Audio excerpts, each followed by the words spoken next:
আজকে হাজির হয়েছি নতুন একটি ভিডিও নিয়ে। আজকে দেখাবো এই সুন্দর ফ্রকটি আমি কিভাবে সেলাই করেছি। এটি একটি 44 সাইজের বডি 2 লেয়ারের ফ্রক। এটি আমি তৈরি করেছি বেবি মায়ের জন্য, তাই আমি সামনে ফাড়াতে চেন দিয়েছি। আপনারা যদি চান তবে এই সামনের ফাড়াতে অ্যাভয়েড করতে পারেন। চলুন দেখা যাক সেই সুন্দর ফ্রকটি সেলাইয়ের ভিডিও। প্রথমে আমি সামনেতে ফাড়া দেব, তাই আমি সামনের অংশটি কেটে নিয়েছি এবং সামান্য পরিমাণ ভাঁজ করে নিয়েছি। দুই সাইডে ভাঁজ করে আমি চেনটি সেলাই করব। সামনে চেন দেওয়ায় আমি সামনের গলাতে একটু বড় করে কাটিং করেছি। যেমন এখানে ভাঁজ দেওয়া হচ্ছে, এখানে কাপড়ের পরিমাণ একটু বেশি লেগে যায়, তাই আমি সামনের অংশটি একটু বড় করে কাটিং করেছি। এবার আমি ভাঁজ করা অংশটি চেনটির সাথে লাগিয়ে নেব। এভাবে চেনটি লাগালে চেনটি সহজে বোঝা যায় না।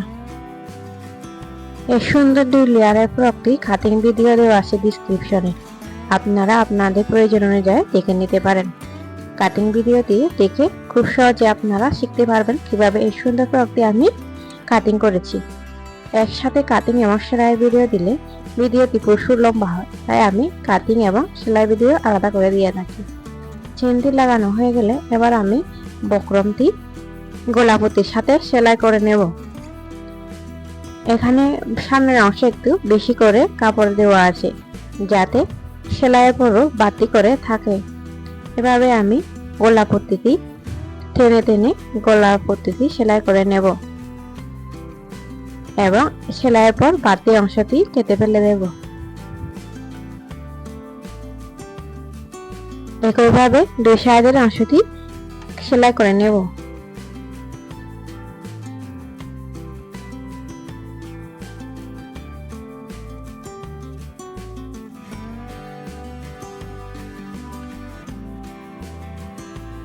এবার গোলাপতিটি ভালোভাবে গলার সাথে বসিয়ে সেলাই করে নেব।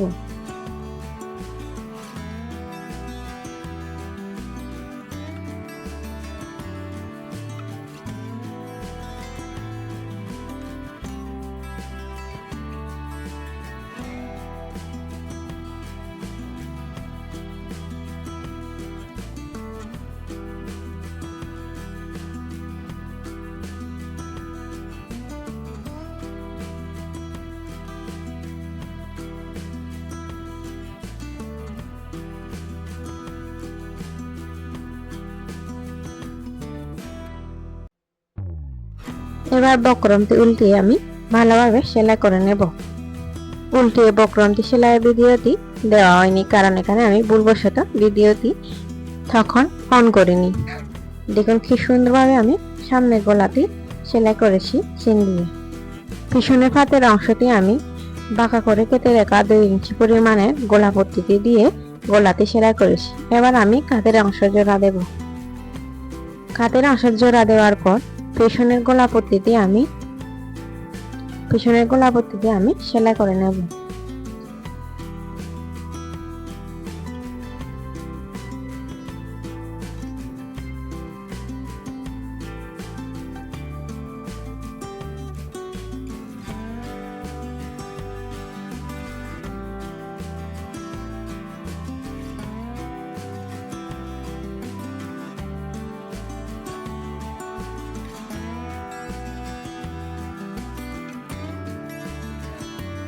গোলাপতিটি সেলাই হয়ে গেলে এবার আমি বডি সাইজ অনুযায়ী বডির উপরের অংশটি সেলাই করে নেব। এখানে আমি 44 বডির জন্য 12 ইঞ্চিতে মার্জিন করে নিয়েছি। এখানে কোমরে আমি নিয়েছি 20 ইঞ্চি, অর্থাৎ 40 ইঞ্চি মার্জিন করে আমি সেলাই করে নেব। সেলাইয়ের সময় আমি প্রতিবারও 2 বার করে সেলাই করি, কিন্তু ভিডিওটি লম্বা হয়, এই জন্য আমি 1 বার করে দেখাই। এখানে আমি হাতার অংশটি কাটিং করে নেব। এখানে আমি হাতার জন্য 3.5 ইঞ্চিতে মার্জিন করে নিয়েছি এবং উপরে 4 ইঞ্চিতে মার্জিন করে হাতাটি কেটে নেব। এখানে আমি হাতাটি 10 ইঞ্চিতে বড় নিয়েছি, কারণ সামনে যতটুকু থাকে তা সামান্য কুচি দিয়ে সেলাই করব। এখানে কাপড় কম থাকায় আমি কম কুচি দিতে পেরেছি। যদি কাপড় বেশি থাকতো অবশ্যই আরো বেশি কুচি দিয়ে হাতাতে সেলাই করতাম। এবার হাতার অংশটি এক সাইডে একটু উপরে তুলে এভাবে তাল পাত কাটিং করে নেব। এভাবে খুব সহজে তাল পাত কাটিং করা যায়। এবার হাতার অংশটি সেলাই করে নেব। এই হাতাটি কোণ পর্যন্ত। এখানে আমি একটু মোটা করে হাতার মাথা সেলাই করে নিয়েছি।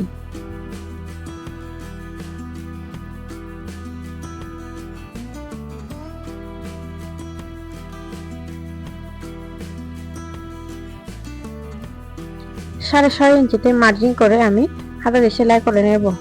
এখানে আমি হাতার মাথায় 6.5 ইঞ্চিতে সেলাই করে এবং আর মুহূর্তে আমি একদম কোণাই করে যতটুকু থাকে ততটুকুতে সেলাই করে নেব। কারণ এখানে আমি মাপ দিইনি, যতটুকু থাকে ততটুকু আমি কুশি দেব।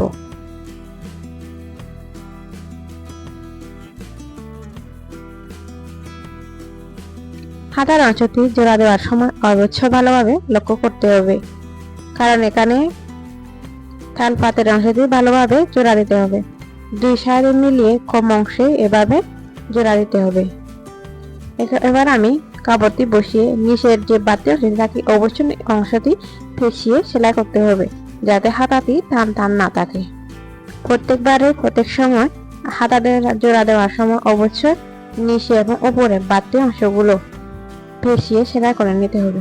এবার আমি যে এখানে মাঝখানে যে বাড়তি অংশ রয়েছে তাগুলো কয়েকটি কুচি দেব।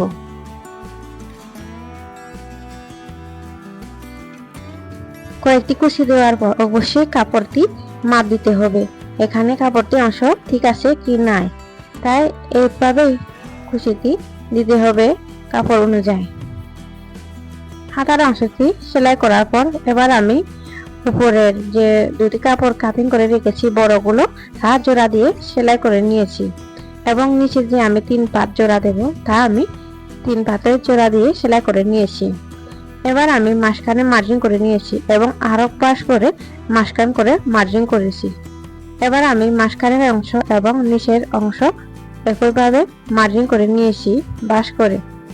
এরপর আমি এটা জোড়া দেব। অবশ্য জোড়া দেওয়ার সময় খেয়াল রাখবো যে মার্জিনের অংশটি যাতে মার্জিনে পড়ে। এখানে যে লেয়ারগুলো আমি কাটিং করেছি তা অবশ্যই কাটিং ভিডিওতে দেওয়া আছে, এখানে যদি বুঝতে না পারেন অবশ্যই কাটিং ভিডিওটি দেখে নেবেন। এখানে যে আমি মার্জিন করা অংশটি রয়েছে অবশ্যই মার্জিন করা অংশ যাতে পড়ে তা খেয়াল রাখতে হবে। এভাবে কুচিগুলো দিতে হবে যাতে সবখানে সমান করে কুচিগুলো বসে যায়।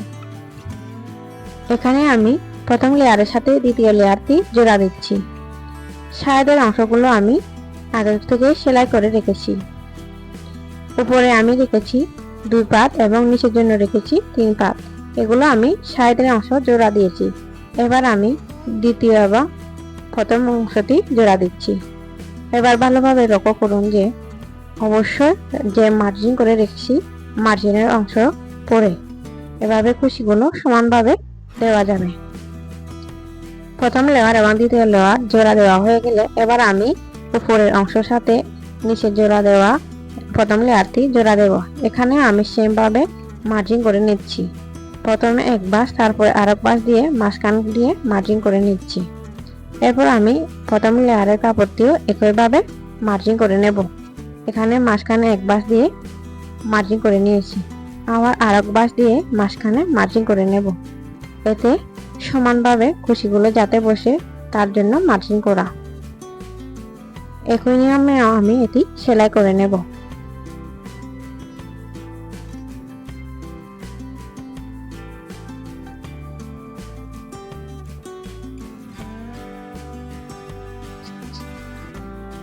এই সুন্দর ফ্রকটি সেলাই ভিডিও কেমন লেগেছে অবশ্যই কমেন্ট করে জানাবেন।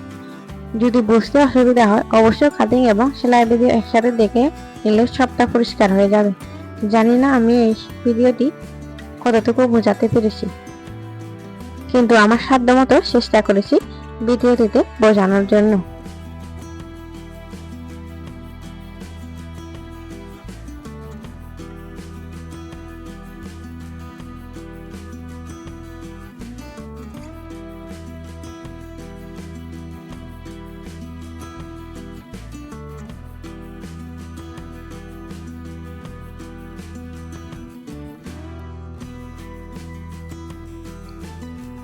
কেমন লেগেছে আমার এই ভিডিওটি? যদি ভালো লাগে, আপনি যদি আমার চ্যানেলে নতুন হয়ে থাকেন, অবশ্যই চ্যানেলটি সাবস্ক্রাইব করে রাখবেন এবং বন্ধুদের সাথে শেয়ার করে রাখবেন।